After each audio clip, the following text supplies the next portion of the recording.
நீ ஆர்ட்ஸ் தானடா படிச்ச, எப்படி ஐடில வேலை பாக்குற? எந்த டிகிரினாலும் பரவாயில்லண்ணா. சென்னையில் இருக்க எஸ்எல்ஏ ஐடி ட்ரைனிங் இன்ஸ்டியூட் தான் நான் ட்ரைனிங் எடுத்தேன். மாசம் 30,000 சம்பாதிக்கிறேன். சூப்பர்டா. For IT training and placement contact 8870767784.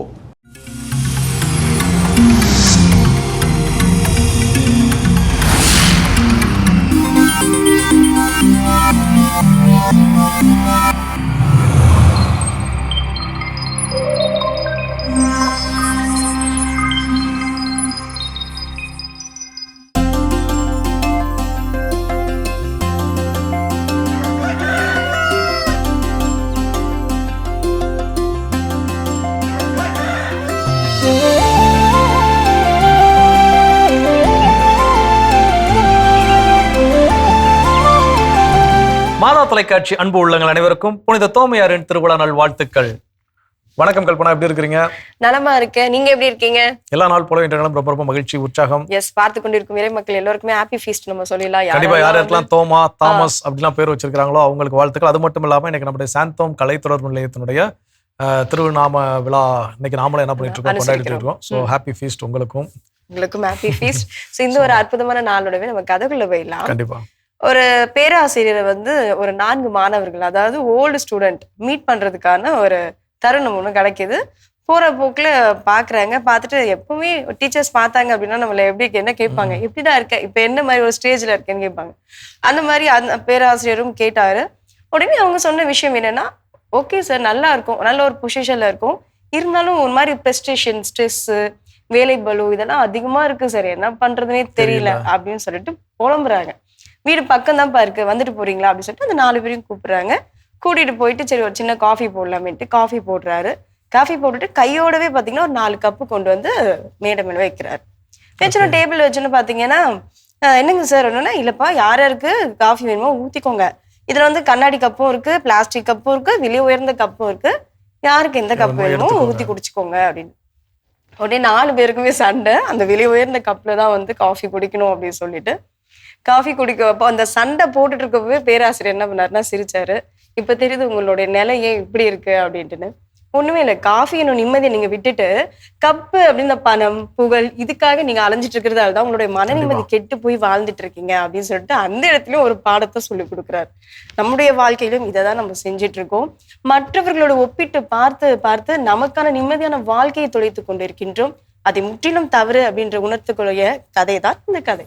நிச்சயமா வாழ்வதற்கான செலவு ரொம்ப ரொம்ப ரொம்ப குறைவுதான். ஆனால் பிறரை போல் வாழ்வதற்கான செலவு தான் ரொம்ப ரொம்ப அதிகம். பிறருக்காக வாழ்வதற்கான செலவும் ரொம்ப ரொம்ப அதிகம்.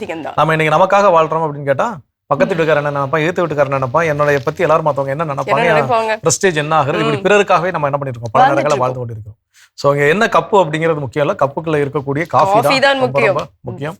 ஸோ சிறப்பான நாள், சிறப்பான சிந்தனை. இந்த சிந்தனையோட இன்னைக்கு நாளை தொடங்கலாம். இப்ப ஆலய தரிசனம் பார்க்கலாம்.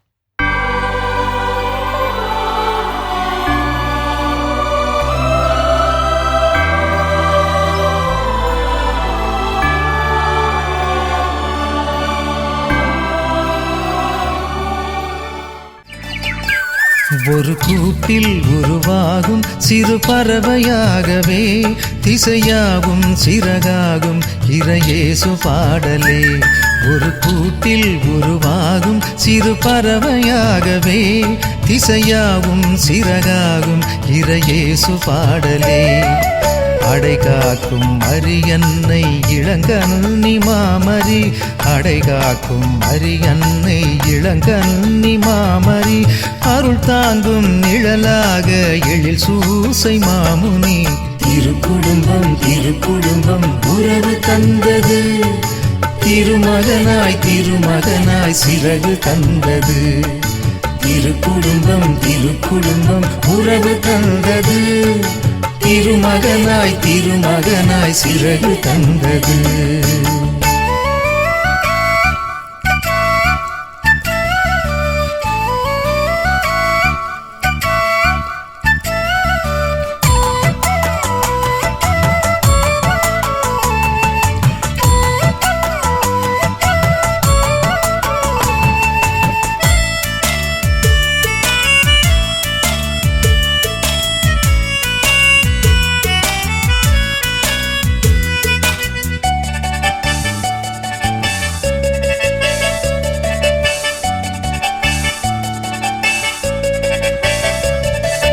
கன்னிமையில் கருத்தாங்க கலக்கமேதுமில்லை, தம் மகனை பலியாக்க தயக்கமேதுமில்லை. கன்னிமையில் கருத்தாங்க கலக்கமேதுமில்லை, தம் மகனை பலியாக்க தயக்கமேதுமில்லை. வியாகுலங்கள் தான் சுமந்தார் இயேசு மரி சூசை, வியாகுலங்கள் தான் சுமந்தார் இயேசு மரி சூசை. மானிடத்தார் மாற்றம் பெற அதுவும் தந்தை ஆசை. திருக்குடும்பம் திருக்குடும்பம் உறவு தந்தது, திருமகனாய் திருமகனாய் சிறகு தந்தது. திருக்குடும்பம் திருக்குடும்பம் உறவு தந்தது, திருமகனாய் திருமகனாய் சிறகு தந்தது. சிறப்பான அற்புதமான நம்ம அலைதரிசனம் பார்த்துட்டோம் ஜோ. ரயில் ஓடுவதற்கு, தடம் புரளாமல் ஓடுவதற்கு அந்த இருப்பு பாதை எவ்வளவு முக்கியமோ அதே மாதிரி நம்மளுடைய வாழ்க்கை சீராக செல்வதற்கு நற்சிந்தனைகள் முக்கியம். அப்படிப்பட்ட நற்சிந்தனையை வழங்கி கொண்டிருப்பது நம்முடைய கடல் வணக்கம் தளம். சோ இன்றைய நாள்ல நம்ம என்ன சிந்தனையை சிந்திக்க போறோம்? ஸோ இன்னைக்கு நம்முடைய தோமையாருடைய திருவிழாவை நம்ம கொண்டாடிக்கிட்டு இருக்கோம். அனுசரிக்கிறோம். இன்னைக்கு புனித தோமா இந்தியாவுக்கு வந்து இயேசு கிறிஸ்துவை குறித்து ஒரு நற்செய்தி அறிவிப்பு பண்ணி செஞ்சதுனால இன்னைக்கு நம்ம அவருடைய வழித்தொன்றலாக இருக்கக்கூடிய நாம என்ன பண்றோம், இன்னைக்கு கிறிஸ்துவை அறிந்திருக்கிறோம்.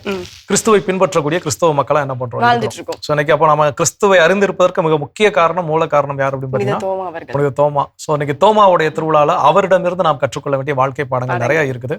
அதுல ஒரு சில பாடங்களை இன்னைக்கு என்ன பண்ணலாம், தெரிஞ்சுக்கலாம்.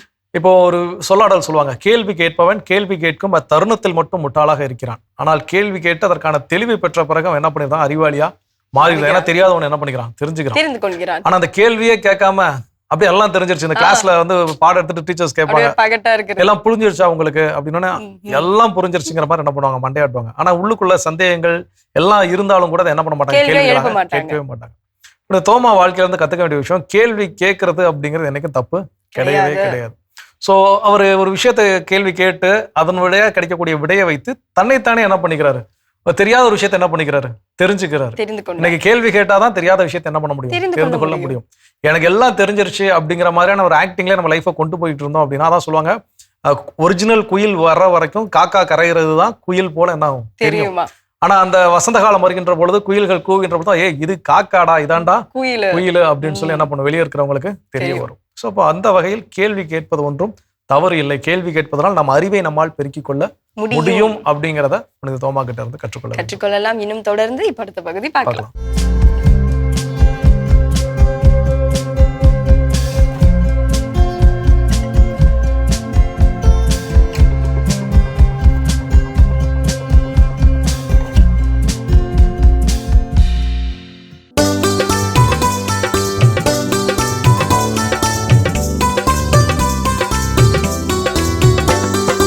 உலகெங்கும் சென்று படைப்பிற்கெல்லாம் நற்செய்தியை பறைசாற்றுங்கள். உலகெங்கும் சென்று படைப்பிற்கெல்லாம் நற்செய்தியை பறைசாற்றுங்கள்.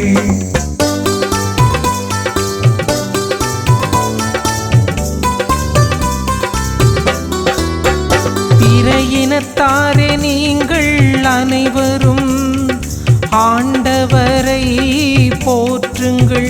மக்கள் இனத்தாரே நீங்கள் அனைவரும் ஆண்டவரை புகழுங்கள். உலகெங்கும் சென்று படைப்பிற்கெல்லாம் நற்செய்தியை பறைசாற்றுங்கள். உலகெங்கும் சென்று படைப்பிற்கெல்லாம் நற்செய்தியை பறைசாற்றுங்கள். தினம் ஒரு திருப்பாடல் என்கிற நிகழ்வின் வழியாக இந்த காலை வேளையில் உங்களை சந்திப்பதில் நான் பெரும் மகிழ்ச்சி கொள்கிறேன். இந்நாள் உங்கள் அனைவருக்கும் ஒரு இனிய நாளாக இருக்க இறைவன் உங்களை ஆசிராலும் அருளாலும் நிரப்பி உங்களை வழி நடத்துவாராக. இதோ இந்நாளில் நமக்கு கொடுக்கப்பட்டுள்ள திருப்பாடலானது, உலகெங்கும் சென்று படைப்பிற்கெல்லாம் நீங்கள் நற்செய்தியை பறைசாற்றுங்கள். அதாவது நாம் வாழக்கூடிய மனிதர்களிடையே அந்த இறைவனுடைய செய்தியை நாம் பறைசாற்ற வேண்டும். எவ்வாறு இயற்கையானது இறைவனின் செய்தியை, அதாவது இறைவனின் நன்மைத்தன்மையை அந்த இயற்கையானது நமக்கு வெளிப்படுத்தி கொண்டிருக்கின்றதோ, அதுபோல கடவுளின் அன்பை நாம் உலகில் வெளிப்படுத்தக்கூடிய மனிதர்களாக நாம் இருக்க வேண்டும். கடவுளை நாம் ஆண்டவராகவும் கிறிஸ்துவாகவும் நாம் ஏற்றுக்கொண்டு இருக்கின்றோம். நாம் ஏற்றதை நாம் அறிக்கையிட செய்ய வேண்டும். அறிக்கையிடுவது என்பது அதற்கேற்ப நாம் வாழ வேண்டும். இதோ இந்நாளில் நம் திருத்தூதரான புனித தோமாவுடைய நினைவை நாம் நினைவு கூர்ந்து கொண்டாடி கொண்டு இருக்கின்றோம். இவர் ஆண்டவருடன் இருந்த 12 திருத்தூதர்களில் ஒருவராக இருக்கின்றார். இதோ ஆண்டவர் இயேசு கிறிஸ்து காட்சி கொடுத்த பொழுது, நான் அவருடைய விழாவிலும் அவர் ஆணைகள் அடிக்கப்பட்ட அந்த இடத்திலும் கைகளை இட்டாலுடைய என நம்ப மாட்டேன் என்று கூறியவர் ஆண்டவர் இயேசு கிறிஸ்து அவர் முன்பாக வந்து நிற்கின்றார். அவர் அந்த காயங்களில் தம் விரல்களை விட்டு பார்க்கின்றார்.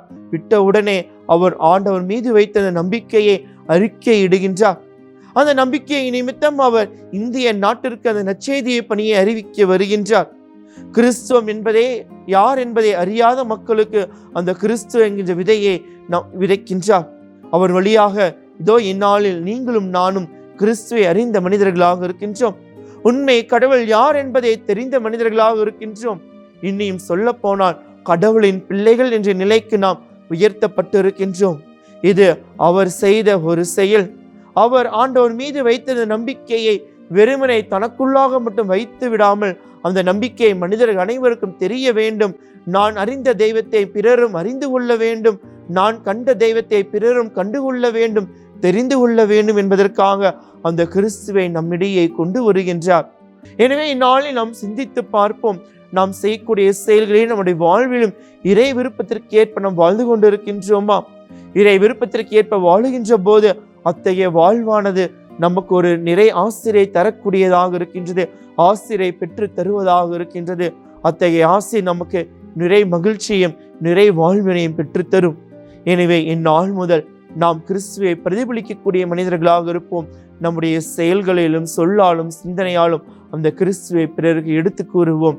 அதற்கு இறைவன் நமக்கு துணை புரிவாராக, துணை புரிந்து நம்மை வழி நடத்துவாராக என்பதோடு நம்மை இறைவன் பாதம் இந்நாளில் அர்ப்பணிப்போம். எங்களை அனுதினமும் ஆசீராலும் அருளால் நிரப்பி பாதுகாத்து வருகின்ற அன்பு தந்தையே இறைவா, இதோ இந்த இனிய நாளில் தந்தை எங்களை ஆசீராலும் அருளால் நிரப்பி பாதுகாத்து வருகின்ற மேலான கிருபைக்காக நன்றி கூறுகின்றோம். அன்பு தந்தையே, இதோ இந்நாளில் எங்களை முழுமையாகவும் பாதம் அர்ப்பணிக்கின்றோம். நீதாம் எங்களை ஆசீர்வதிப்பீராக, வழிநடத்துவீராக, துணை நிற்பீராக. நாங்கள் செய்யக்கூடிய செயலில் எடுக்கக்கூடிய முடிவுகளிலும் உண்மையே பிரதிபலித்து வாழ, எங்கள் வாழ்வில் உமக்கே நாங்கள் முக்கியத்துவம் கொடுத்து செயல்பட நீதாமே துணை புரிந்தலும் வழிநடத்திலும் ஆசீர்வதித்தலும் உம்முடைய தூய ஆவியார் வழியாக எங்களை திடப்படுத்துவீராக, வழிநடத்துவீராக. இவையெல்லாம் எங்கள் ஆண்டவராய கிறிஸ்து வழியாக கெஞ்சி மன்றாடுகின்றோம். ஆமீன். அருமையான தினம் ஒரு திருப்பாடல் பகுதி பார்த்துட்டோம். எனக்கான திருப்பாடலும் கேட்டாச்சு. அதோட நாம இன்னைக்கு பேசிட்டு இருக்கிறோம் கடவுள் வணக்கம் நிகழ்ச்சியில புனித தோமையாரிடமிருந்து நாம் கற்றுக்கொள்ள வேண்டிய வாழ்க்கை பாடம் அடுத்ததா என்ன? கண்டிப்பா புனித தோமையார் அப்படின்னு என்னடா இது இப்படிலாம் இயேசுவே சந்தேகப்பட்டவர் இவர் அப்படின்னு சொல்லிட்டு தான் நம்மளுக்கு எல்லாருக்குமே ஒரு எண்ணம் ஓடும். ஆனால் அவர் சில கேள்விகள் கேட்கும் பொழுதும், அவர் சில காரியங்கள் செய்யும் பொழுதும், அப்படிப்பட்ட அந்த பெரிய பெரிய காரியங்கள்லாம் செஞ்சிருந்தா இன்னைக்கு நம்ம அவரை பத்தி பேசிட்டு இருக்கோம். அடுத்தது அவர்கிட்ட நம்ம என்ன கத்துக்கணும் அப்படின்னா, உண்மையை அறிந்த பிறகு, நாம் தனிப்பட்ட முறையில் ஒரு உண்மையை அறிந்த பிறகு நான் எப்படி இருக்கிறேன் அதுக்கப்புறம் அப்படின்றதுதான். அவர் அதே மாதிரிதான் இருந்தாரு. நீங்க 1000 பேர் சொல்லுங்க இந்த மாதிரி ஆண்டவர் உயிர் தெரிந்துட்டாருன்னு, இருந்தாலும் நான் உண்மையை தனிப்பட்ட முறையில் தெரிந்து கொள்கிறேன்னு சொல்லிட்டு நேரடியாக சென்று அதனுடைய அந்த விசுவாசத்தோடு அதை அறிந்து கொண்டார். அப்போ அப்படிப்பட்ட அந்த உண்மையான வாழ்க்கையை நாம் வாழ வேண்டும். ஓன் எக்ஸ்பீரியன்ஸ், ஓன் என்கவுண்டர் அப்படின்னு என்ன வேணாலும் நம்ம என்ன பண்ணிக்கலாம் சொல்லிக்கலாம். எனக்கு இயேசு கிறிஸ்து ஒரு திருப்படலாக உண்டு, ஆண்டவர் எவ்வளவு இனியவர் என்று சுவைத்து பாருங்கள் அப்படின்னு சொல்லி. அது ஓகே, எல்லாம் நம்ம என்ன பண்றோம், திருப்பலிலையோ இல்லை ஏதோ நேரங்களில் பாட்டா பாடுற போது அது ஓகே, அதை நம்ம புரிஞ்சு அதை சுவைத்து உண்மையாகவே அப்படி உணர்ந்து பாடுறோமா அப்படின்னா, யார் ஒருத்தவங்களுக்குலாம் ஜீசஸ் கிறிஸ்து இயேசு கிறிஸ்துவை நேரடியாக நம்ம லைஃப்ல என்கவுண்டர் பண்ணியிருக்கிறோமோ, ஏதோ ஒரு தருணத்துல லைஃப் எல்லாமே முடிஞ்சு போச்சுப்பா, இனிமேல் அவ்வளவுதான், எனக்கு லைஃப் ஒண்ணுமே இல்லை, நான் கடந்து போவதற்கு பாதையே இல்லை, இனிமேல் கடவுளா எனக்கு ஏதாவது வழி விட்டாதான் உண்டு அப்படிங்கிற அந்த நெருக்கடியான நிலையில இன்னைக்கு அதை உட்காந்து இது எப்படி நடந்துச்சுன்னு எக்ஸ்பிளைன் பண்ண சொன்னாலும் சிலரால் என்ன பண்ண முடியாது, எக்ஸ்பிளைன் பண்ண முடியாது. அதுதான் மிராக்கிள், அற்புதம் அப்படின்னு நம்ம லைஃப்ல. இது நான் இவ்வளவு உட்காந்து யோசிக்கிறேங்க, எப்படி இந்த நேரத்தில் கரெக்டாக அந்த உதவி வந்துச்சு, எனக்கு தெரியவே தெரியலங்க அப்படிங்கிற பதில் தான் நிறைய ஒரு லைஃப்ல கிடைக்கும். அப்போ எல்லாருமே என்ன பண்ணுங்க, ஜீசஸ் கிரைஸ்ட இயேசு கிறிஸ்துவ சொந்த வாழ்க்கையில சொந்த அனுபவத்தில் என்ன பண்ணிருக்கிறோம், உணர்ந்திருக்கிறோம். அப்போ அவங்களுக்கு அந்த திருப்பாடல் வரிகளை சொல்லும்போது ஆண்டவர் எவ்வளவு இனியவர் என்று சுவைத்து பாருங்கிறப்போ பர்சனலி தே என்கவுண்டர், அதுதான் புனித தோமா கிட்ட இருந்து நாம் கற்றுக்கொள்ள வேண்டிய வாழ்க்கை பாடம். இயேசு கிறிஸ்து இவ்வளோ அன்பானவர், இவ்வளோ பண்பானவர், இவ்வளோ பொறுமையானவர், இவ்வளோ இறக்க கொடுமை எல்லாரும் சொல்லட்டும், பிரசங்கத்துல ஃபாதர் சொல்லட்டும், நாம சொல்லட்டும், எல்லாம் சொல்லட்டும்.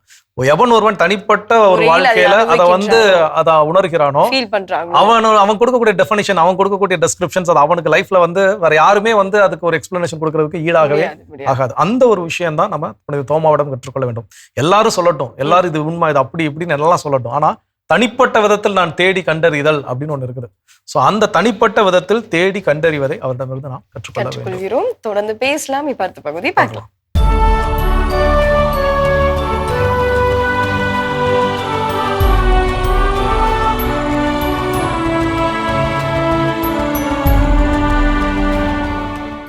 ஜூலை 3 புனித தோமா. கலிலேய நாட்டில் ஏழ்மையான குடும்பத்தில் மீனவ பெற்றோருக்கு பிறந்தார் புனித தோமா. 12 திருத்தூதர்களுள் ஒருவரான இவர் ஆண்டவரை சந்திக்கும் முன் தச்சராகவும் கப்பல் கட்டுகிறவராகவும் தன் பணிகளை செய்தார். எதனையும் முழுமையாக அறிந்து நம்புகிற மனப்பான்மையை கொண்ட தோமா உயிர்த்த ஆண்டவரை நேரடியாக கண்ட பிறகே நீரே என் ஆண்டவர், நீரே என் கடவுள் என்று அறிவித்து நம்பிக்கையினை அறிக்கையிட்டார். ஆண்டவரின் நற்செய்தியை முதலில் இந்தியாவிற்கு கொண்டு வந்த இவர் தன் முதல் நற்செய்தி அறிவிப்பினை தட்சசீலம் பகுதியில் அறிவித்து மக்களுக்கு திருமுழுக்கு அளித்தார்.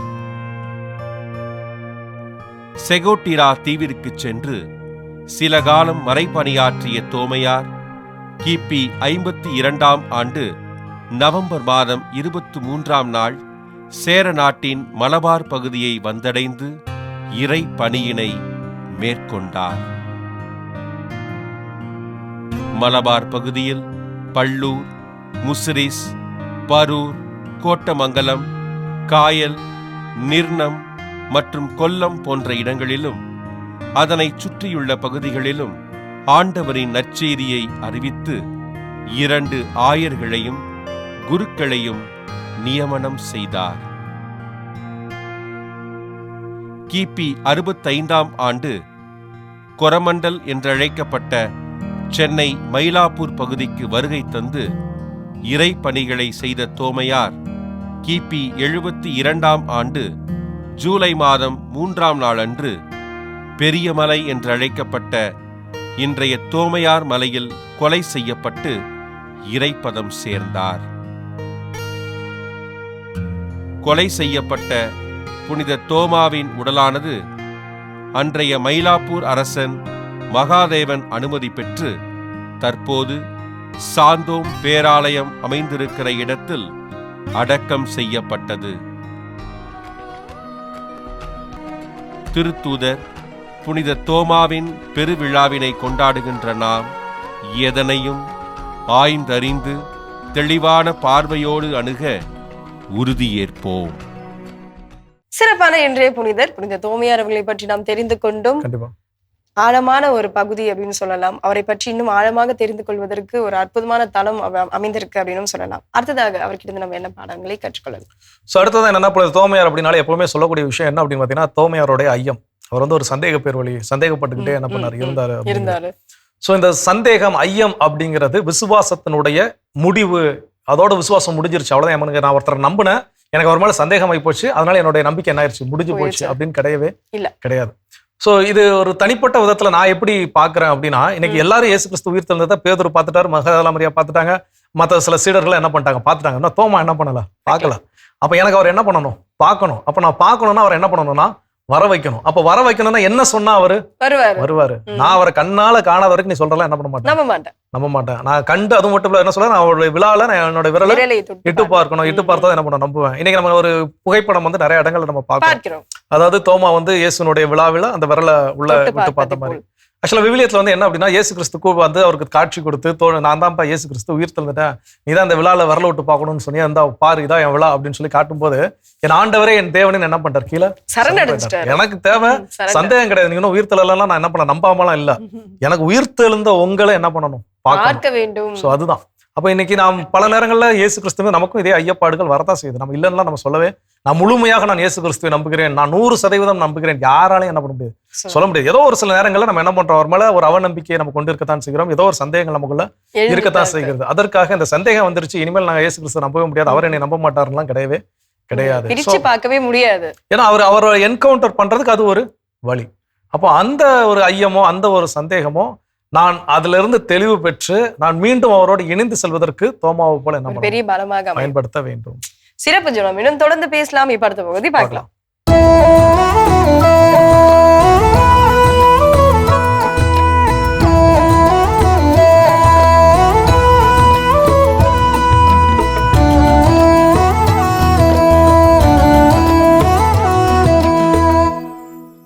அப்பாவும் மகளும் காரில் போகும் மலைப்பாதை பயணம் அது. ஆங்காங்கே காரை அப்புறப்படுத்தி நிறுத்தும் இட வசதியும் பக்கவாட்டிலே உண்டு. மேலேறி போய் கொண்டிருக்கும் போது புயல் காற்று வீச ஆரம்பித்தது.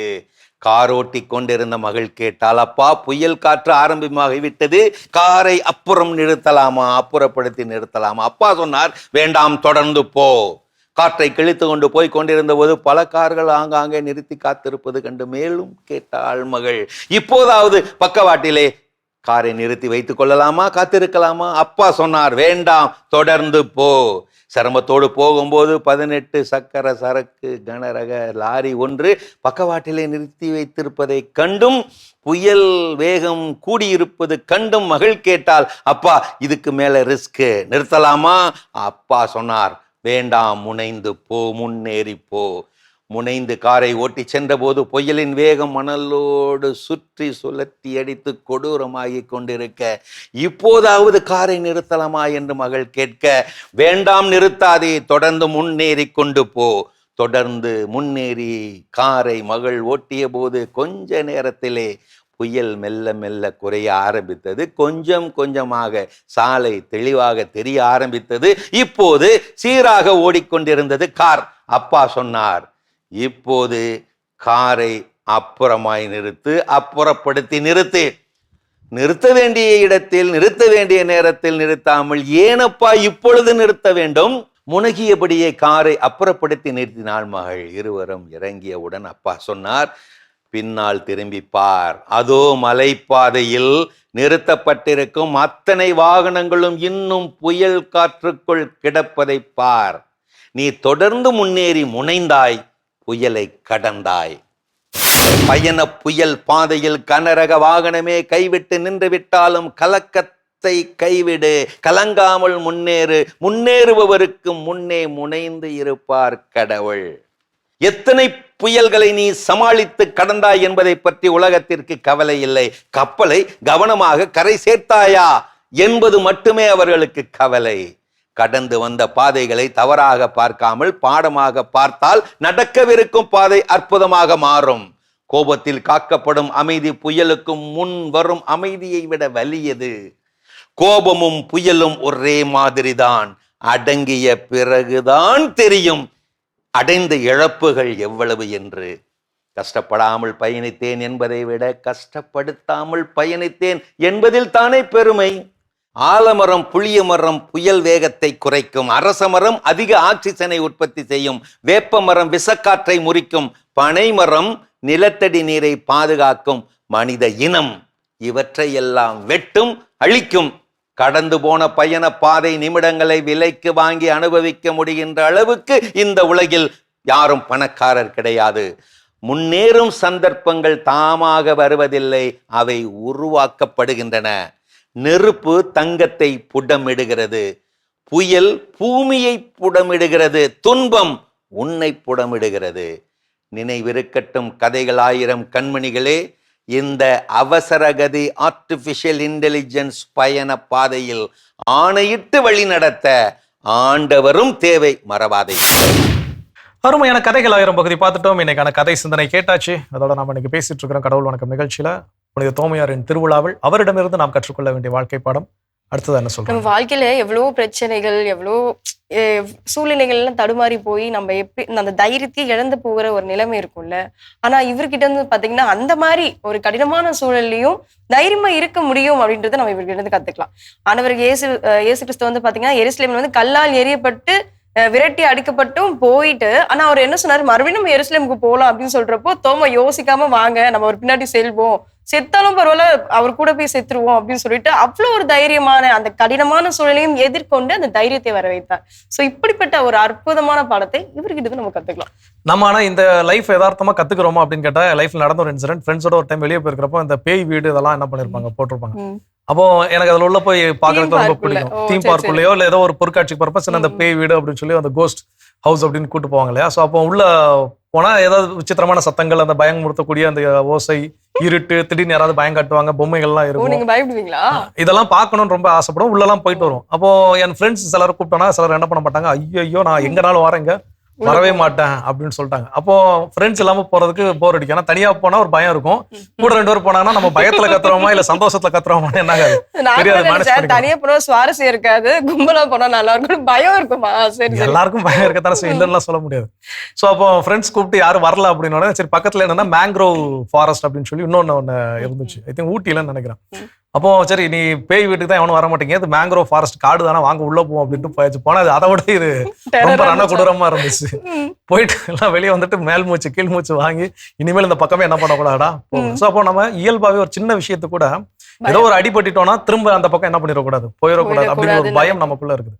அப்பதான் இயேசு கிறிஸ்துவ கல்லெறிஞ்சு என்ன பண்ணிருக்காங்க, எருசலேம்ல இருந்து அனுப்பியிருக்காங்க. கொஞ்சம் என்ன பண்ணிருப்பாங்க, கல்லெறிய ஆரம்பிச்சிருப்பாங்க. அவர் அங்கிருந்து எஸ்கேப்பா என்ன பண்ணிட்டாரு, வந்துட்டாரு. ஸோ திரும்பவும் எருசலேமுக்கு போக வேண்டிய சூழல். அப்போ யார் அங்க வந்து ரிட்டர்ன் போறதுக்கு தைரியமா இருப்பாங்க? அப்போ சீடர்கள் சொல்லக்கூடிய தோமா தான் என்ன பண்ற, வாங்க போவோம், ஒன்றும் பிரச்சனை கிடையாது, பாத்துக்கலாம், என்ன ஆனாலும் பாத்துக்கலாம் அப்படிங்கிற ஒரு மைண்ட் செட். ஸோ அப்போ அந்த நம்பிக்கை, அந்த விசுவாசம், அந்த தைரியம் நமக்கு என்ன பண்ணணும், கண்டிப்பாக அவரிடமிருந்து நாம் கற்றுக்கொள்ள வேண்டும். இன்னும் அற்புதமான பாடங்கள் ஏராளம் இருக்கு, தொடர்ந்து கற்றுக்கொள்ளலாம். அதுக்கு முன்னாடி ஒரு சின்ன பிரேக் போயிட்டு வரலாம்.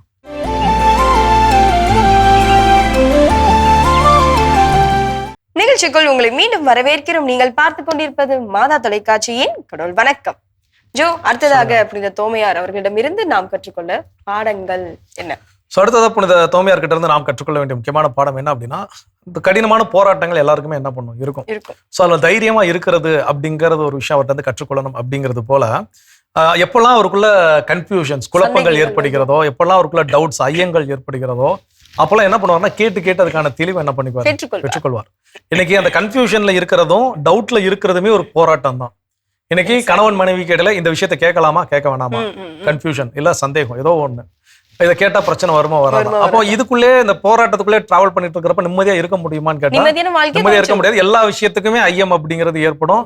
எல்லா விஷயத்திலயும் குழப்பங்கள் அப்படிங்கிறது என்ன பண்ணும், ஏற்படும். எதையும் போக்கஸ்டா என்ன பண்ண முடியாது, செய்ய முடியாது.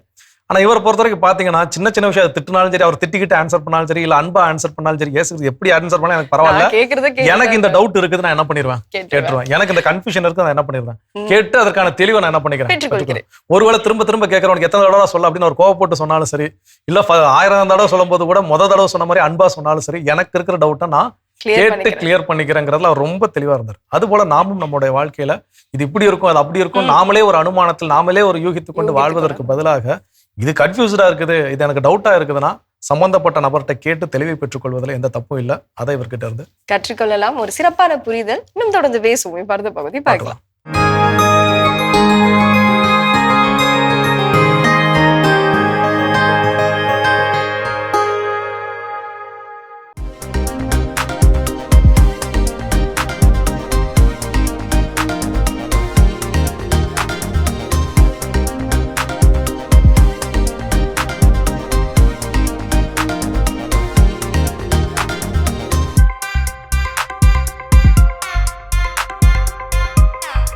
I am Dr. Musa, Senior Consultant, Cardio, Thoracic and Vascular Surgeon, Meridian Hospital, Kolattur, Chennai. I am an adult and pediatric cardiac surgeon. That means I do open heart surgeries on grown-up people like a bypass operation, heart valve replacement and complex heart operations, as well as I do operation on children heart disease. You know, many of the people ask me, whether heart disease affects children also. Yes, heart disease affects children. Right from the birth, children can have heart problems, what is known as congenital heart disease or birth defects in the heart. That is the most common. When 100 children are born, generally about one child may be having heart problems like holes in the heart or misplaced blood vessels, or part of the heart is missing or leaking in the valve, and many other things. So these children are categorized into two. One is called acyanotic heart disease, another is called cyanotic heart disease. Cyanotic heart disease means very severe form of heart disease, which is usually the oxygenated blood and impure blood mix inside the heart, and they have low oxygen in the blood, and that's why they develop a bluish color, bluish discoloration in the nail, in the mucosa, like that. They look like it is called as the blue baby syndrome.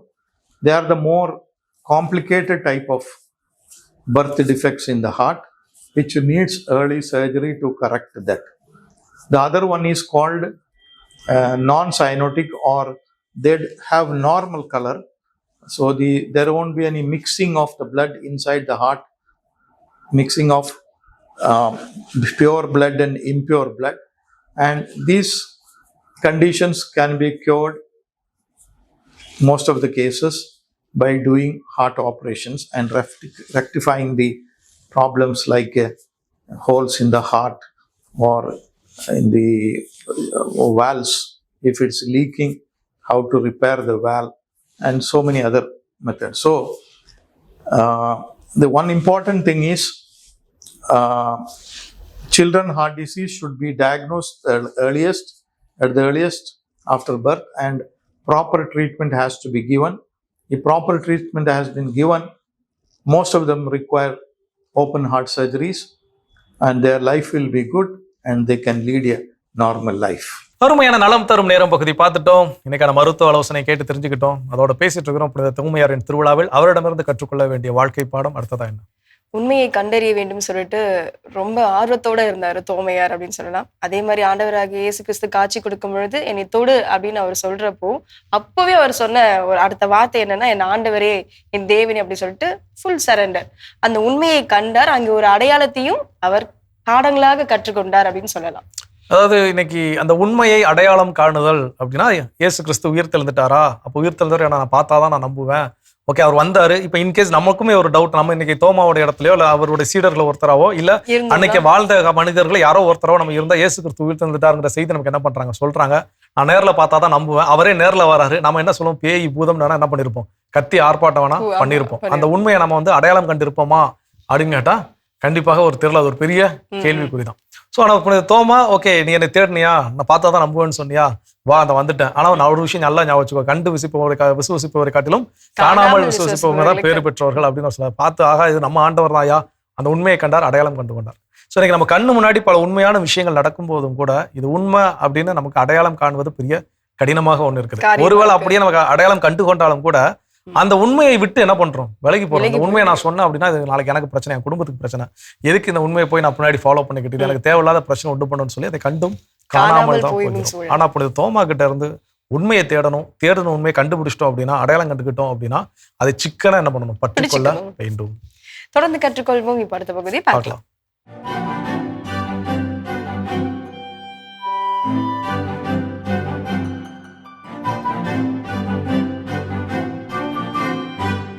அன்பிற்கினிய மாதா தொலைக்காட்சி சுவைஞர்களே, தமிழ் மணக்கும் அன்பு நெஞ்சங்களே, வணக்கம்.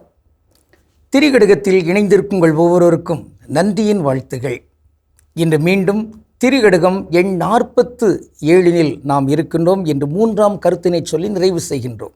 காக்கப்பட வேண்டியவை சில் சொற் பெருந்தோள் மகளிரும் பல்வகையும் தாளினால் தந்த விழுநிதியும் நாடோறும் நாத்தளிர்ப்ப ஆக்கிய உண்டியும் இம்மூன்றும் காப்பிகளல் ஆகா பொருள்.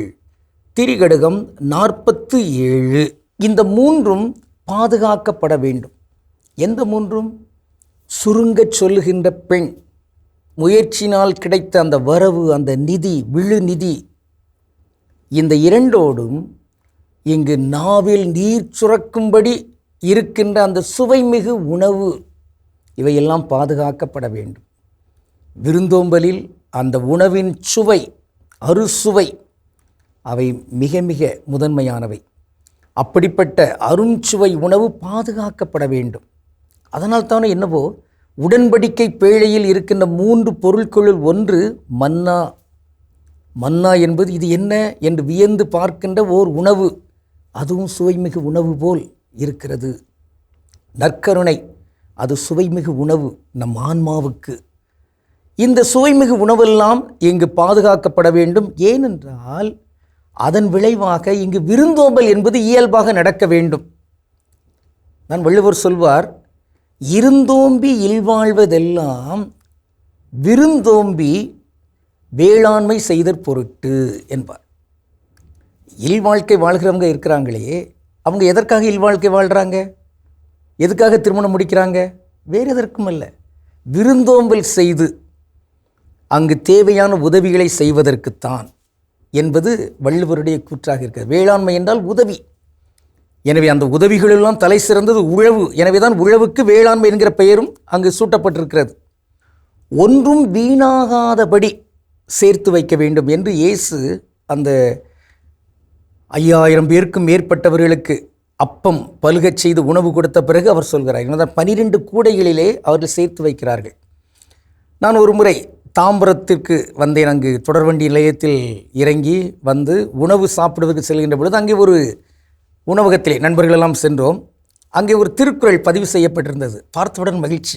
அது என்ன குறள் என்றால், அற்றால் அளவறிந்துண்க அஃதுடம்பு பெற்றால் நெடிதுய்க்குமாறு அப்படி எழுதப்பட்டிருந்தது. அதில் ஒரே ஒரு சிறு பிழை என்னவென்றால், அற்றால் அளவறிந்து உண்க என்கிற இடத்தில் அறவறிந்து உண்க என்று சொல்லப்பட்டிருந்தது. அப்போ நான் போனேன் அந்த ஐயாட்ட, ஐயா இந்த குறள் எழுதியிருக்கிறீங்க, மகிழ்ச்சி, ஆனால் இதில் அளவறிந்து உண்கன்னு வரணும், ஆனால் அறவறிந்து வந்திருக்கிறதே. உடனே அவர் சொன்னார், இல்லை கூகுளில் அப்படி தான் இருக்குது. அப்படியா, சில நேரங்களில் அதில் பிழை வருவதற்கு வாய்ப்பு இருக்கிறதே என்று சொல்லி நான் திருக்குறள் புத்தகத்தை காட்டினேன். அவர் உடனே புன்னகையோடு அதை ஏற்றுக்கொண்டார். அப்போ நான் சொன்னேன், மிக நன்று, உணவகத்திலெல்லாம் திருக்குறள் இப்படி பதிவு செய்யப்படுவது மிக அருமை என்று சொன்னேன். நம் வீடுகளிலும் நம் பள்ளிகளிலும் இந்த திருக்குறள் வரட்டும். அதோடு இந்த விருந்தோம்பல் கருத்து, அதையும் உணவு என்பது செரித்த பின் உண்ணுகின்ற அந்த உணவு, எஞ்சிய உணவு அங்கு பாதுகாக்கப்படட்டும். அது மற்றவர்களுக்கு பகிர்ந்து வழங்கப்படுகின்ற அந்த தன்மையிலும் இருக்கட்டும். சுவைமிகு உணவு வேண்டும். ஒரு காலத்தில் ஒரு பாட்டு வந்துச்சு பார்த்தீங்களா, கல்யாண சமையல் சாதம் காய்கறிகளும் பிரமாதம் அந்த கௌரவ பிரசாதம் இதுவே எனக்கு போதும். ஆனால் அதில் நிறைய சமஸ்கிருத சொற்கள் இருக்கின்றன. அது தமிழில் சொல்கிறது என்ன சொல்லலாம்? திருமண வீட்டு உணவு காய்கறிகளும் சிறப்பு அந்த கௌரவ பெருவிருந்து இதுவே எனக்கு போதும், இப்படி பாடலாம். ஆக ஒரு காலத்தில் ஒருவேளை தனித்தமிழ் உணர்வு அந்த காலத்தில் இருந்திருந்தாலும் கட்டாயம் பாவலர்கள் அப்படி எழுதியிருப்பாங்க. இருப்பினும் இப்பொழுது எழுதுகிறவர்கள், அந்த திருவிருந்து பாடலெல்லாம் எழுதுகிறவங்க தனித்தமிழையே பயன்படுத்தலாமே, முயற்சி எடுப்போம். இன்னும் நாம் பார்க்கணும் ஒரு தனித்தமிழ் சொல், அது வேறொன்றுமில்லை, உண்டி. அது இன்று செய்யுளில் வருகிறது. உண்டி என்றால் என்ன? உணவு. எனவே சிற்றுண்டி, பேருண்டி என்று சொல்லலாம். டிஃபன் அப்படிலாம் சொல்கிறாங்க பாருங்கள், அது சிற்றுண்டி.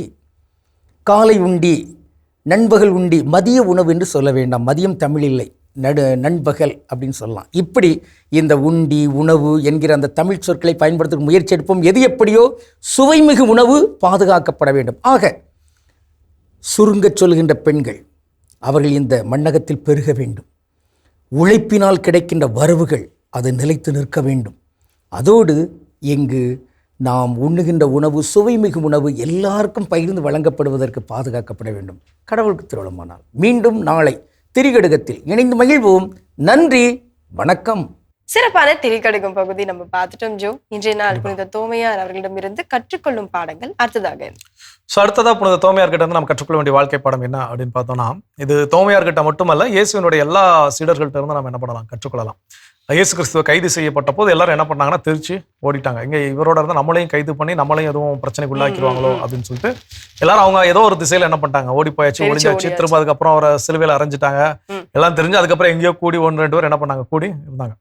ஆனால் வெளியே வர்றதுக்கு என்ன பண்ணாங்க, ஒரு பயம் அவங்களுக்குள்ள இருந்துச்சு. வெளியே வந்தால் திரும்ப நம்ம இயேசுவோடு இருந்து வந்தானா அப்படின்னு கேட்டு நம்மளும் என்ன பண்ணிடக்கூடாது, சிலுவையில் அரைஞ்சிடக்கூடாது, என்னடா பண்ணலாம் அப்படின்னு ஒளிஞ்சு போயிருந்தாங்க. அப்போ அன்னை மரியாள் அவங்க எல்லாரையும் ஒன்றிணைத்து தூய ஆவியானவரின் துணையை பெற்றுக் கொடுத்த பிறகு இயேசு கிறிஸ்து உயிர் தெழுந்துட்டார் அப்படிங்கிற விஷயம் அவங்களுக்கு தெரிஞ்சுக்கிட்ட பிறகு பார்த்தீங்கன்னா அவங்ககிட்ட அந்த பயம் அவங்ககிட்ட இல்லாமல் போய்விட்டது. அப்போ அதில் புனித தோமோ அதே மாதிரி தான். இன்னைக்கு நம்ம கிட்ட வந்து எனக்கு சின்ன வயசுல எங்க ஊரை தாண்டி நான் 11, 12 படிக்கிறதுக்கு வெளியூர்ல பக்கத்துல திருநெல்வேலியில போய் பாளையங்கோட்டையில இருக்கக்கூடிய சேவி ஸ்கூல்ல போய் படுறா அப்படின்னாங்க. நான் முடியவே முடியாது, எங்க ஊரை தாண்டி என்ன பண்ண மாட்டேன், போகவே மாட்டேன் அப்படின்னு சொல்லி அடம் பிடிச்சு அவங்கள பயம் த்ரெட்டன் வேற பண்ணேன். நீங்க அப்படி என்னை சேர்த்து விட்டீங்கன்னா நான் வேணும்னு என்ன பண்ணிடுவேன், ஃபெயில் ஆயிருவேன்ல எங்க அப்பா அம்மா என்ன பண்ணாங்க.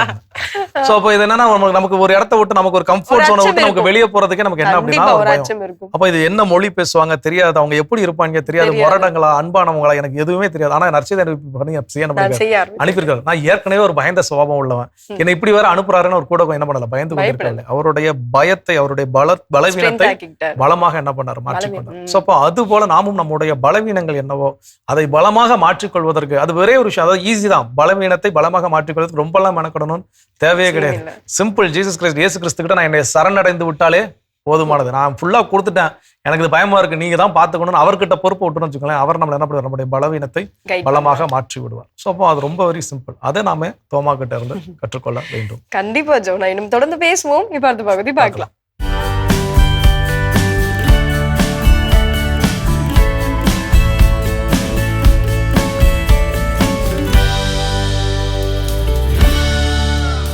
ஒரு இணைய சந்தைக்குள் செல்கிறோம் என்று வைத்துக் கொள்வோம். நாம் இந்த பொருட்கள் எல்லாம் வாங்க வேண்டும் என்று ஒரு பட்டியல் வைத்திருக்கிறோம். ஆனால் உள்ளே சென்ற பிறகு அங்கு இருக்கும் இன்னும் பல பொருட்கள் நமது கண் முன்பாக தெரிகிறது. அவையெல்லாம் அத்தியாவசியமானவை என்று தோன்றுகிறது. அவற்றையும் சேர்த்து வாங்குகிறோம். கடைசி நேரத்தில் நம் முடிவில் ஏன் மாற்றம் ஏற்பட்டது என்றாவது யோசித்திருக்கிறோமா? நாம் வாங்க வேண்டும் என்று நினைத்து கொண்டதும் நாம் வாங்கியதும் பொருளிலும் எண்ணிக்கையிலும் அளவிலும் வேறுபடுகிறதே, ஏன் என்றாவது சிந்தித்திருப்போமா? வாருங்கள், இதற்கான தெளிவை வலை உலகத்தில் அருள்வாக்கின் ஒளியில் தேடுவோம். அருள்வாக்கு பகுதி மத்தேயு 21:12 முதல் 13 வரை. இயேசு கோவிலுக்குள் சென்றார். கோவிலுக்குள்ளேயே விற்பவர்கள் வாங்குபவர்கள் எல்லாரையும் வெளியே துரத்தினார். நாணயம் மாற்றுவோரின் மேசைகளையும் புறா விற்போரின் இருக்கைகளையும் கவிழ்த்து போட்டார். என் இல்லம் இறைவேண்டலின் வீடு என அழைக்கப்படும் என்று மறைநூலில் எழுதியுள்ளது, ஆனால் நீங்கள் இதை கள்வர் குகையாக்குகிறீர்கள் என்று அவர்களிடம் சொன்னார். கோயில் என்னும் பெயரை சொல்லிக் கொண்டு வியாபார நோக்கோடு கொள்ளை லாபம் ஈட்டியவர்களை இயேசு சாட்டை பின்னி அடித்தார் என்பதை விவிலியத்திலே காண்கிறோம். இன்றைய டிஜிட்டல் சந்தை வணிகத்திலே மக்களை ஏமாற்றி கொள்ளை லாபம் ஈட்டுவோர் பலர் உண்டு. இயேசுவை போன்று எது சரி எது தவறு என்று ஆய்ந்து பார்ப்பதற்கான தெளிவு நமக்கு வேண்டும். நாம் குள்ளமானவர்களாக, அழகில்லாதவர்களாக, ஏதோ குறைவுள்ளவர்களாகவே முதலாளித்துவ உலகின் கண்களுக்கு எப்போதும் தெரிகிறோம். இந்த டானிக்கை குடித்தால் உயரமாக வளர முடியும் என்பதிலிருந்து இந்த பற்பசையை பயன்படுத்தினால் பற்கள் பளபளக்கும் என்பது வரை எல்லாம் மார்க்கெட்டிங் உத்திகளே. முதலாளித்துவ மார்க்கெட்டிங் உத்திகள் மனித மூளையை எளிதாக சலவை செய்து அவர்களின் பொருட்களை வாங்க வைத்து விடுகின்றன. இன்று செயற்கை நுண்ணறிவை பயன்படுத்தி பல மார்க்கெட்டிங் உத்திகள் மனிதனை சுற்றி புனையப்படுகின்றன. AIDA, அதாவது attention, interest, desire and action என்பது மார்க்கெட்டிங் உத்தியிலே மிகவும் பிரபலமான மாடல் எனலாம். இது நுகர்வோர் ஒருவர் ஒரு பொருளை வாங்குவதற்கு முன் கடந்து செல்லும் மனநிலையை விவரிக்கிறது. இன்று செயற்கை நுண்ணறிவின் வாயிலாக இந்த யுக்தி இன்னும் அதிகமாக மேம்படுத்தப்பட்டு குறிப்பாக மின் வணிகத்திலே, அதாவது இ-காமர்ஸில் அதிகமாக பயன்படுத்தப்படுகிறது.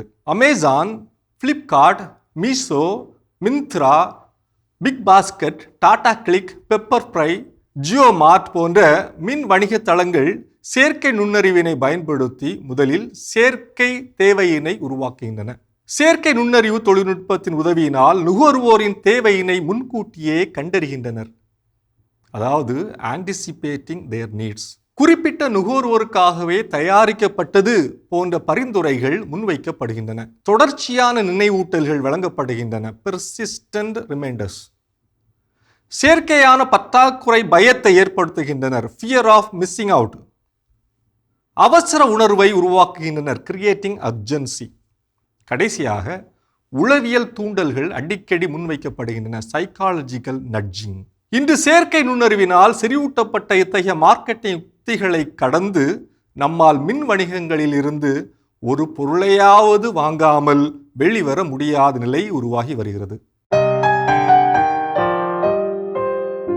எப்போதும் மின் வணிகத்தின் முகவரி, அதாவது HTTPS என தொடங்குகிறதா என்று பாருங்கள். எஸ் என்பது செக்யூர் என்பதை குறிக்கும். பூட்டு சின்னம், அதாவது பேட்லாக் இருப்பதை உறுதி செய்யவும்.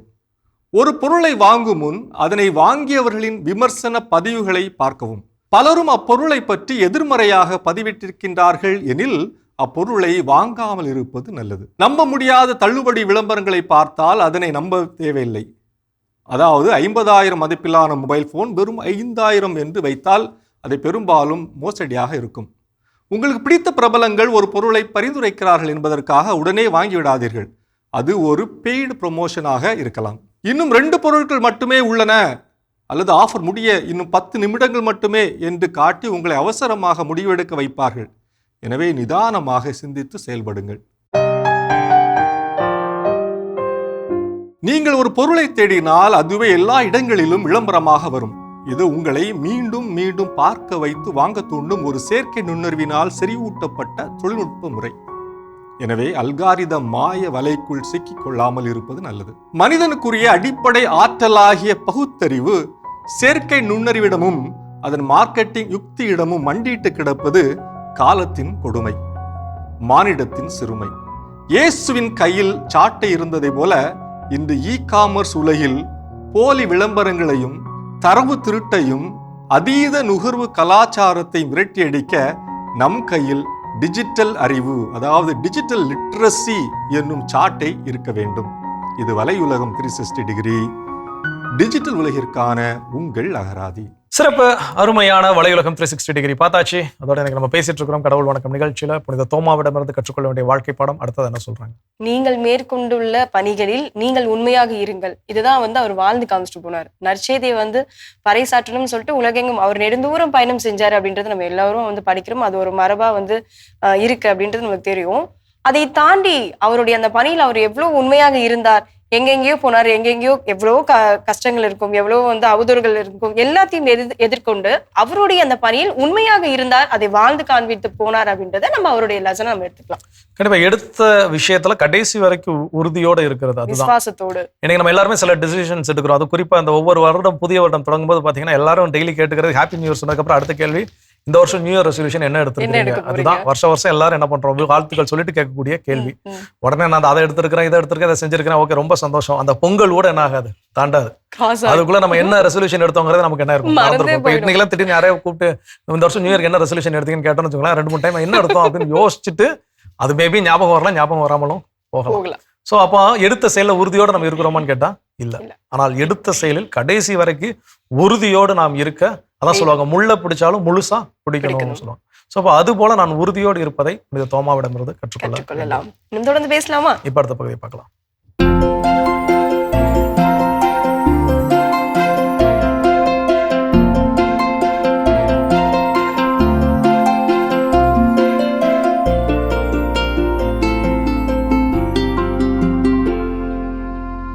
அனைவருக்கும் வணக்கம். இன்றைய பதிவில் நம்ம பார்க்க போகிறது டெல்டா மற்றும் கடலோர மாவட்டங்களில் பருத்தி சாகுபடி கொஞ்சம் அதிகமாக நம்ம பண்ணுறோம். இந்த பருத்தி சாகுபடியோட அடிப்படை அப்படிங்கிறது அல்லது பயப்படுறது என்ன அப்படின்னா, இந்த சப்பை கொட்டாமல் இருக்கணும், அந்த காய்கள் பூக்கள் கொட்டாமல் இருக்கணும், காய் கொட்டாமல் இருக்கணும் அப்படின்னு நம்ம எதிர்பார்க்குறோம். அப்போ அது கொட்டாமல் இருக்கணும்னா நம்ம என்ன செய்யணும் அப்படி பார்த்தா, அந்த பயிருக்கு வேணுங்கிற சாம்பல் சத்தும் சுண்ணாம்பு சத்தம், மெக்னீசியம் சத்தம், போரான் சத்தம் நம்ம கொடுக்கணும். இதுதான் பிடிச்சுக்கிறது, இதுதான் நம்மளுக்கு விளைச்சல் தர்றது. இதை நீங்கள் போய் கடையில் கேட்டிங்கன்னா 4,000 ரூபா 5,000 ரூபா சொல்லுவாங்க. அதுக்கு பதிலாக நம்ம என்ன செய்யலாம் அப்படின்னு சொன்னால், 100 லிட்டர் தண்ணியில் 50 லிட்டர் தண்ணியோட 50 லிட்டர் எருக்கு கரைசல் கலந்துக்கலாம். அது கூட உயிர் கரைசல் இருக்குது அப்படின்னா 1 லிட்டரு அல்லது 2 லிட்டர் கலந்துக்கலாம். அது கூட சாணப்பாசி கரைசல் இருக்குது அப்படின்னு சொன்னால் 5 லிட்டர் கலந்துக்கலாம். இந்த அமைப்பை நம்ம தெளிக்கும் போது பயிர்களுக்கு வேணுங்கிற சாம்பல் சத்து கிடைக்கிது, சுண்ணாம்பு சத்து கிடைக்கிது, எருக்கு கரைசலால் போரான் மெக்னீசியம் சத்து கிடைக்கிது. இப்படி கிடைக்கிறப்ப நமக்கு பருத்தியில் இலைகள் இளம் சிவப்பாக வரும் பார்த்துருக்கீங்களா?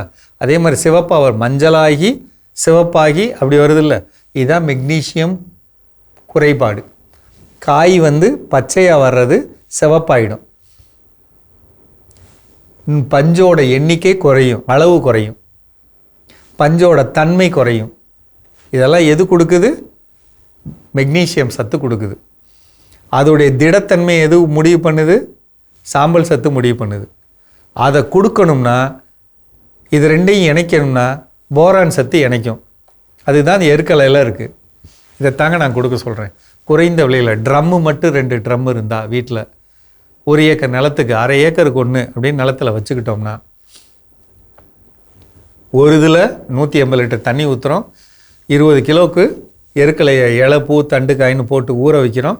7 நாள் கழித்து மேலக்கு அதை எடுத்து கீழே போட்டுட்டு தண்ணி ஊற்றினா 200 லிட்டரு.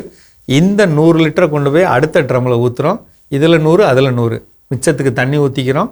இந்த தண்ணி ஊற்றுனதில் 2 லிட்ரு நம்ம ஏற்கனவே வச்சுருக்கோம், எருக்குக்கு இது வச்சுருக்கோம் உயிர் கரைசல், இதில் 1 லிட்ரு அதில் 1 லிட்ரு கலக்கிறோம். சாணப்பாசி கரைசல் வச்சுருக்கோம், இதில் ஒரு 5 லிட்ரு அதில் ஒரு 5 லிட்ரு ஊற்றுறோம். இந்த கரைசலை தரையில் ஊற்றலாம், தெளிக்கலாம். இப்படி செய்கிறப்ப பருத்தியில் நல்ல லாபம் கிடைக்குங்க. எத்தனை தடவை வேணாலும் கொடுக்கலாம், எவ்வளோ வேணாலும் கொடுக்கலாம். கடையில் போய் ஒரு தடவை வாங்கினா 4000 ரூபா அப்படின்னு சொன்னால் அதுக்கு பயந்துட்டு நம்ம கொடுக்காமல் இருக்கோம். இதிலே நான் இன்னும் கொஞ்சம் நல்லது பண்ணணும் அப்படின்னு சொன்னால் நீங்கள் வாய்ப்பு இருந்தால் நம்ம பஞ்சகாவியா அல்லது மீன் அமிலம் அது இருந்தால் கலந்துக்கலாங்க. இருந்தால் 1 லிட்டரோ 2 லிட்டரோ 3 லிட்டரு வரலும் 1 ஏக்கருக்கு கலந்துக்கலாம். அது கலக்கலாம். இதை கலந்து நம்ம பயிர்களுக்கு கொடுக்குறப்ப இன்னும் சொல்லப்போனால் சூடோமோனாஸ்னு ஒரு திரவம் இருக்குங்க, அது பூஞ்சை தொற்றுக்காக கொடுக்கறது. அதை கொடுத்துக்கிட்டோம்னா கலந்துக்கிட்டோம்னா இதை கொடுத்தோம்னா பயிருக்கு வேணுங்கிற சத்துக்கள் முறையான சத்துக்கள் கிடைக்க பெரிய வாய்ப்பு இருக்குங்க. கொஞ்சம் இந்த காரியங்களை கொஞ்சம் கவனம் வச்சுக்கிட்டோம்னா பயிரோட விளைச்சல் எதில் மிளகாய் பருத்தி ரெண்டுலேயுமே அதோட வளர்ச்சி முழுமையாக இருக்க வாய்ப்பு இருக்குது. பொதுவாக இந்த மானாவாரி நிலங்களில் அல்லது விளைச்சல் குறைந்த பகுதியில் நம்ம கடலோர மாவட்டங்களில் இந்த பயிர்கள் வளர்க்குறப்ப சின்னதாக இந்த தொழில்நுட்பத்தை இதுக்கு தேவை என்ன தெரியுங்களா? முதல் ட்ரம்மு வேணும். ட்ரம்மு வச்சாலே நீங்கள் செஞ்சுருவீங்க. முதல் ட்ரம்மை வாங்கி வைங்க. ட்ரம்மை வாங்கினீங்கனாலே இந்த பொருள்லாம் உங்களுக்கு ஆட்டோமேட்டிக்காக வந்துடும். சாணப்பாசி கரைசல் 100 ரூபா கொடுத்தா கிடச்சிரும். அதே மாதிரி உயிர் கரைசல் நீங்களே செஞ்சுக்கலாம். எருக்கு கரைசல் உங்கள் தோட்டத்தில் இருக்குது, மீனமில்ல நீங்கள் போட்டு வச்சுக்குவீங்க. வேறு என்ன தேவை? இந்த பொருள்களை நீங்கள் நினச்சப்பெல்லாம் கொடுக்குறப்ப செலவு அப்படின்னு, அதாவது அந்த செலவு கூட பண்ணாமல் நம்ம விவசாயம் பண்ணணும்னு நினைக்கிறோம், அது மிகப்பெரிய தவறுங்க. கொடுத்து அப்படி பண்ணுறப்ப நிச்சயமான விளைச்சல், எந்த ரகத்துக்கு எவ்வளோ விளைச்சல் கிடைக்கணுமோ அந்த விளைச்சல் கிடைக்கிறத உறுதிப்படுத்தலாம். செஞ்சு பாருங்கள். இது ரொம்ப முக்கியமான காலம். இந்த பதிவை நீங்கள் கேட்குற நேரம் ரொம்ப முக்கியமான நேரம். இதில் உடனடியாக நீங்கள் நடவடிக்கை எடுங்க. சந்தேகம் இருந்தால் கேட்டுக்கங்க, நான் சொல்கிறேன். மீண்டும் சந்திப்போம். மிக சிறப்பான பகுதி உழவும் உயர்வும் நம்ம பார்த்துட்டோம் ஜோ. அடுத்ததாக இந்த தோமையார் அவர்களிடமிருந்து நாம் வாழ்க்கை பாடங்கள் என்ன கற்றுக்கொள்ள போகிறோம். ஸோ அடுத்ததான் என்ன அப்படின்னா, பேரறிஞர் அண்ணா சொல்லக்கூடிய விஷயம் எனக்கு ரொம்ப ரொம்ப பிடித்தமான ஒன்று. கடின உழைப்பும் விடாமுயற்சியும் இருந்தால் வெற்றி கிடைத்தே தீரும் அப்படின்னு இருக்கிறாரு. ஸோ அப்போ கடின உழைப்பு ஒரு பக்கம், இன்னொரு பக்கம் விடாமுயற்சி. எனக்கு கடின உழைப்பை கொடுப்பதற்கு எல்லாரும் என்ன பண்றோம்? தயாரா இருக்கணும். அந்த விடாமுயற்சி தொடர் முயற்சி நம்ம கிட்ட இருக்குதா அப்படின்னு கேட்டா அதுதான் என்ன அப்படின்னா பிரச்சனை. ஸோ அப்போ கடல் கடந்து வந்தாச்சு. இன்னைக்கு இருக்கிற மாதிரியான டெலிகம்யூனிகேஷன்ஸ் அப்பெல்லாம் கிடையாது. இங்க இருந்து ஒரு தகவல் அனுப்புனா கூட எத்தனை நாள் கழிச்சு அங்க போய் சேர்ந்து அவங்க அதை படிச்சு புரிஞ்சு அடுத்த நாள் கழிச்சு இங்க இருந்து அனுப்புறதுக்குள்ள கிட்டத்தட்ட மாத கணக்குல வருஷ கணக்குல கூட என்ன இருக்குன்னா போயிட்டு வர்றதுக்கு ரிப்ளை ஆகிறதுக்கு இருக்கும். அப்போ உடனே தகவல் பரிமாற்றம் அப்படிங்கிறது நடப்பதற்கான வாய்ப்புகள் இல்லை. பட் அந்த விஷயத்தையும் அங்கேருந்து கடந்து வந்து அந்த சிரமத்தெல்லாம் பொறுத்துக்கிட்டு தனியாக இருந்து இங்கே ஒரு முன்பின் தெரியாத ஒரு கலாச்சார மக்களோடு பழகி இயேசு கிறிஸ்துவை அவர்களுக்கு கற்றுக் கொடுத்து இயேசு கிறிஸ்துனா யாருன்னு சொல்லி இன்னைக்கு நம்ம படிக்கக்கூடிய ஒரு விஷயமே, ஒரு ஸ்கூல்ல போய் படிக்கிறோம், தெரியாத ஒரு விஷயத்த கத்துக்கிறதுக்கு அவ்வளோ நமக்கு கஷ்டமா இருக்குது. அதை சொல்லித் தரதுக்கு ஆசிரியர்களுக்கும் அது கடினமா இருக்கு. எப்படி அவனுக்கு இதை புரிய வைக்கிறது?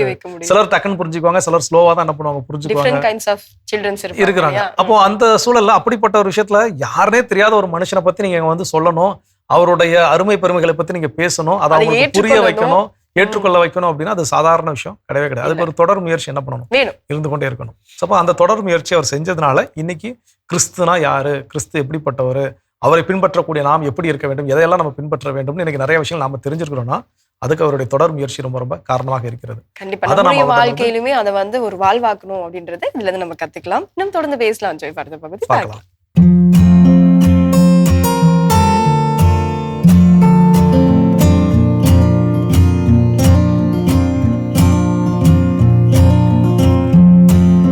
அன்பான மாதா தொலைக்காட்சி நேயர்களுக்கு வணக்கம். இன்றைய நிகழ்ச்சியில் நம்ம பார்க்க போகிறது கிட்னி ப்ராப்ளம், கிட்னி ஃபெயிலியர், சிறுநீரக பிரச்சனை, சிறுநீரக கோளாறு.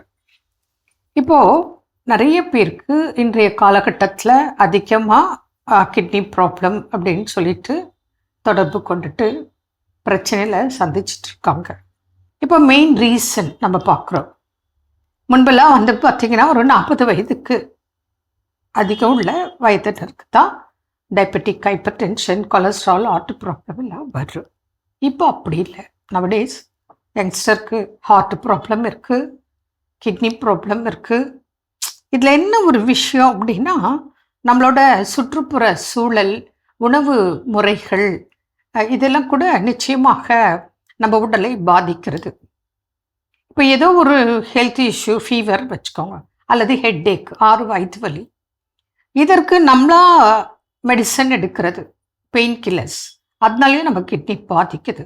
ரொம்ப ஸ்மோக்கிங், ஆல்கஹால், முறையான டயட் கிடையாது, நமக்கே தெரியாமல் நம்மளோட உடம்பை பற்றி நம்மளே அறியாமையினால் சிலருக்கு ஹைப்பர் டென்ஷன் இருக்குது, அதிக ரத்த அழுத்தம் இருக்குது.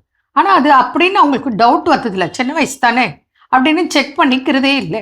கவனிக்காமல் விடும் பட்சத்தில் நிறைய பேஷண்ட் நான் பார்க்குறேன், திடீர்னு மயங்கி விழுந்துட்டார், ஹாஸ்பிட்டலுக்கு போகணும், செக் பண்ணால் பிபி ரொம்ப அதிகம் இருக்குது, உடனே பிளட் டெஸ்ட் எடுக்கிறாங்க, யூரியா கிரியேட்டினைன் அதிகம், ஹீமோகுளோபின் மிக குறைவு, ஸோ மூச்சு வாங்குது, மயங்கி விழுந்துட்டார், உடனே இம்மீடியட் டயாலிசிஸ். நான் என்ன சொல்கிறேன், ஒரு பிபி அப்பரட்டஸ் வீட்டில் வாங்கி வச்சுக்கோங்க, ஒரு குளுக்கோமீட்டர் சுகர் பார்க்குறதுக்கும் வாங்கி வச்சுக்க. இது ஒரு 1000, அது ஒரு 1000 rupees இருக்கும்.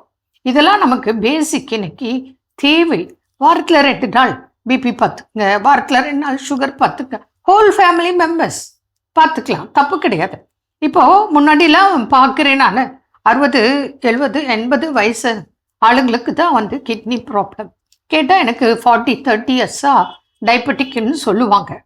இப்போது 2 years தான் ஆச்சு டயபெட்டிக்கு, 1 year தான் ஆச்சு ஹைப்பர் டென்ஷன், ஆனால் இப்போ கிட்னி ப்ராப்ளம். ஏன்னா அவங்க வந்து முறையாக எல்லாம் ஃபாலோ பண்ணி கவனிச்சதுனால அவங்களுக்கு லேட்டாக கிட்னி ப்ராப்ளம் வருது.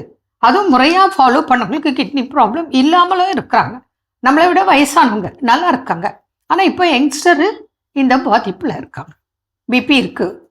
அது என்ன பண்ணுறாங்க பேஷண்ட்டு, நான் போனேன், டாக்டர் மாத்திரை கொடுத்தாரு, அப்புறம் கொஞ்ச நாள் சாப்பிட்டேன், திருப்பி நான் போனேன், கண்ட்ரோல் இருந்துச்சு, பிபியே இல்லை, அதனால் மாத்திரை விட்டுட்டேன். திருப்பி நான் செக் பண்ணணும், பிபி இருக்கான்னு அப்பப்போ செக் பண்ணிட்டா, இருந்தால் மெடிசனோ டயட்டோ ஃபாலோ பண்ணலாம், இல்லை அப்படின்னா மெடிசன் தேவையில்லை, டயட்டாவது அட்லீஸ்ட் ஃபாலோ பண்ணால் திரும்ப திரும்ப நமக்கு பிபியோ சுகரோ அதிகம் ஆகாமல் தடுக்கும் வழி இருக்குது. சரி, இப்போ கிட்னி ப்ராப்ளம் என்னென்ன சிம்டம்ஸ் இருக்கும்? பொதுவாக வந்து பார்த்தா காலையில் தூங்கிலத்தா முக வீக்கம், அப்புறம் ஒரு 2-3 hours கால் தொங்க போட்டு உட்காந்துருந்தா கால் வீக்கம் வரலாம், வயிறு உபசம் இருக்கலாம், அஜீரணம் இருக்கலாம், மலச்சிக்கல் கண்டிப்பாக அநேகம் பேருக்கு இருக்கும். 100 பேர் எடுத்தால் 90 பேருக்கு மலச்சிக்கல் இருக்கும். அப்புறம் இந்த யூரியா கிரியேட்டினைன் லெவல் அதிகமாக இருக்கும், சிலருக்கு யூரிக் ஆசிட் கூட அதிகமாக இருக்கும், சிலருக்கு அடிக்கடி கிட்னி ஸ்டோன் வந்து அதன் காரணமாக கிட்னி பாதிப்பும் ஏற்பட்டு இருக்கு.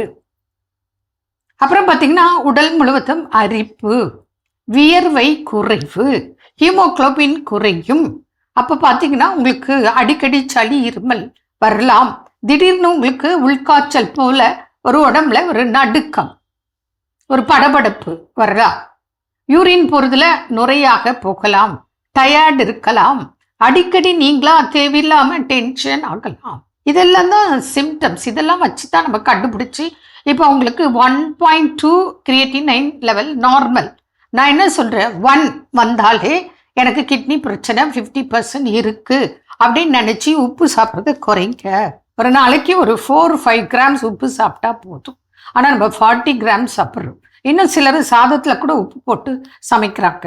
அதனால இதெல்லாம் தவிர்க்கணும். அதே போல் உங்களுக்கு கிட்னி ப்ராப்ளமா முடிந்தளவு ஆரம்பத்திலேயே வந்தீங்கன்னா நிச்சயமாக டயாலிசிஸ் செய்யாமல் பாதுகாக்கும் வழிமுறைகள் இருக்கு. தொடர்பு கொண்டு பயன்பெறுவீர்கள். மீண்டும் நாளைக்கு சந்திப்போம். நன்றி.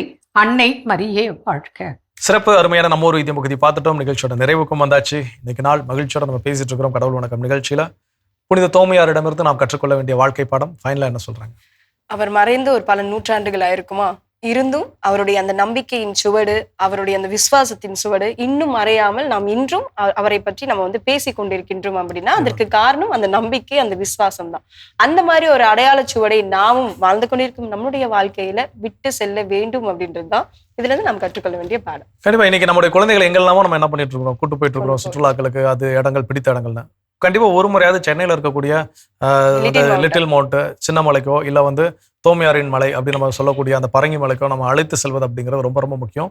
அந்த இடங்கள் அவர் வாழ்ந்து மறித்த அந்த குகை இருக்குது, அங்கிருந்து அவர் தப்பி ஓடிய அந்த பாத சுவடுகள் இருக்குது. இதெல்லாம் பார்க்க வைக்கின்ற பொழுது இதுதான் அவர் விட்டு சென்ற அடிச்சுவடுகள். இயேசு கிறிஸ்துவ இப்படிலாம் இருந்தாரு, எப்படிலாம் வாழ்ந்திருக்கிறாங்க இயேசு கிறிஸ்துவுக்காக அப்படின்னு. இப்ப இன்னைக்கு நாம நம்முடைய குழந்தைகளுக்கு இதெல்லாம் நம்ம காட்டுகின்ற பொழுதும் சரி, கற்றுக் கொடுக்கின்ற பொழுதும் சரி, அப்போ கிறிஸ்துவை எப்படி பின்பற்ற வேண்டும், கிறிஸ்துவாக எப்படி வாழ வேண்டும். இன்னைக்கு எல்லாருமே ஆசைப்படுறோம் காமராஜர் மாதிரி எனக்கு தலைவர்கள் வேணும், எனக்கு நேதாஜி மாதிரி தலைவர்கள் வேணும், காந்தியடிகள் மாதிரி தலைவர்கள் வேணும், இப்படி எல்லாம் சொல்றோம். அவங்க யாரும் வானத்துல இருந்து குதிச்சவங்க கிடையாது. நம்ம போன்ற ஏதோ ஒரு குடும்பத்துல இருந்து உருவாகி வந்தவர்கள் தான். அப்போ அத்தகைய தலைவர்கள் என்னுடைய குடும்பத்துல உருவாக வேண்டும். ஏனால் இத்தகைய புனிதருடைய வாழ்க்கையை நான் அவர்களுக்கு என்ன பண்ணணும், கற்றுக் கொடுக்க வேண்டும். சோ அது போல அப்படி கற்றுக் கொடுக்கின்ற பொழுது இத்தனை ஆண்டுகள் கழித்து நம்ம தோமையாரை குறித்து இன்னமும் பேசிட்டு இருக்கிறோம் இல்லையா, அதே மாதிரி இன்னும் பல நூற்றாண்டுகள் கழித்தோ பல ஆண்டுகள் கழித்தோ அப்போ இன்னைக்கு நாம ஒருவேளை உருவாகி இருந்தோம்னா நம்மை குறித்து அவங்க என்ன பண்ணுவாங்க, பேசுவாங்க. நம்முடைய சந்ததியில யாராவது ஒருத்தவங்க உருவாகி இருந்தாங்கன்னா அவங்களை குறித்து என்ன பண்ணுவாங்க, பேசுவாங்க. ஸோ அதை விட்டு செல்வது நமக்கு ரொம்ப ரொம்ப முக்கியம். ஸோ சிறப்பான நாள், சிறப்பான சிந்தனை குறித்த கடவுளுக்கு நன்றி சொல்லி இன்னைக்கு நாளில் யார் யாரெல்லாம் விழா கொண்டாடுறாங்கன்னு பார்க்கலாம். அதுலயும் குறிப்பா இன்னைக்கு செங்கல்பட்டு மறை மாவட்டத்தினுடைய ஆயர் மேதகு நீதிநாதன் அவர் இன்னைக்கு அவருடைய பிறந்த நாளை கொண்டாடுறாரு. ஸோ அவருடைய உடல் உள்ள சுகத்திற்காக நாமளும் ஜெபிக்கலாம், அன்பர்களையும் ஜெபிக்க சொல்லி கேட்டுக்கலாம். அவரோட இன்னைக்கு யாரெல்லாம் விழா கொண்டாடுறாங்கன்னு பார்க்கலாம்.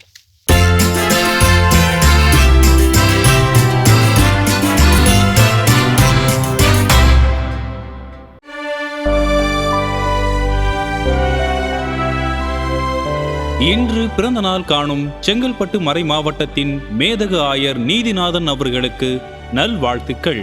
பல்லாண்டு வாழ்ந்து போற்றும் அளவிற்கு இறை அரசின் விழுமியங்களை கட்டி எழுப்பிட மாதா தொலைக்காட்சியின் வாழ்த்துக்களும் ஜெபங்களும்.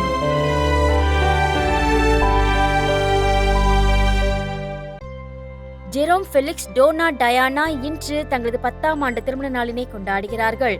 இவர்களை வாழ்த்துபவர்கள் ஜேல், Annie, Angel, Rex, Jenny, Abraham, Helen, Michael, கிளாடி, குடும்பத்தினர், உறவினர்கள் மற்றும் நண்பர்கள். விக்டர், இக்னேஷியஸ், ஷெர்லின், ரோசாலியா இன்று தங்களது 4ஆம் ஆண்டு திருமண நாளினை கொண்டாடுகிறார்கள். இவர்களை வாழ்த்துபவர்கள் குடும்பத்தினர், உறவினர்கள் மற்றும் நண்பர்கள்.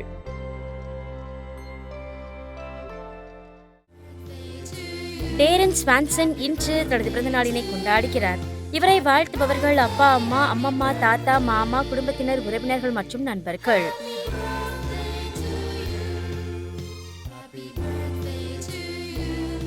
கேஸ்லினா தேஜஸ் குயின் இன்று தனது 7ஆம் ஆண்டு பிறந்த நாளினை கொண்டாடுகிறார். இவரை வாழ்த்துபவர்கள் அப்பா சஜு, அம்மா அருள் பிரீத்தி, பாட்டி அருட்சகோதரி மரிய டேசி MSI, தாத்தாக்கள், பாட்டிகள், மாமாக்கள், அத்தைகள், சித்தி, சித்தப்பா, பெரியப்பா, பெரியம்மாக்கள், குடும்பத்தினர், உறவினர்கள் மற்றும் நண்பர்கள். இன்று விழா காணும் உங்கள் அனைவருக்கும் இறைவன் தரக்கூடிய அன்பான பரிசு எண்ணிக்கை 626. ஆண்டவர் தம் திருமுகத்தை உன் பக்கம் திருப்பி உனக்கு அமைதி அருள்வாராக.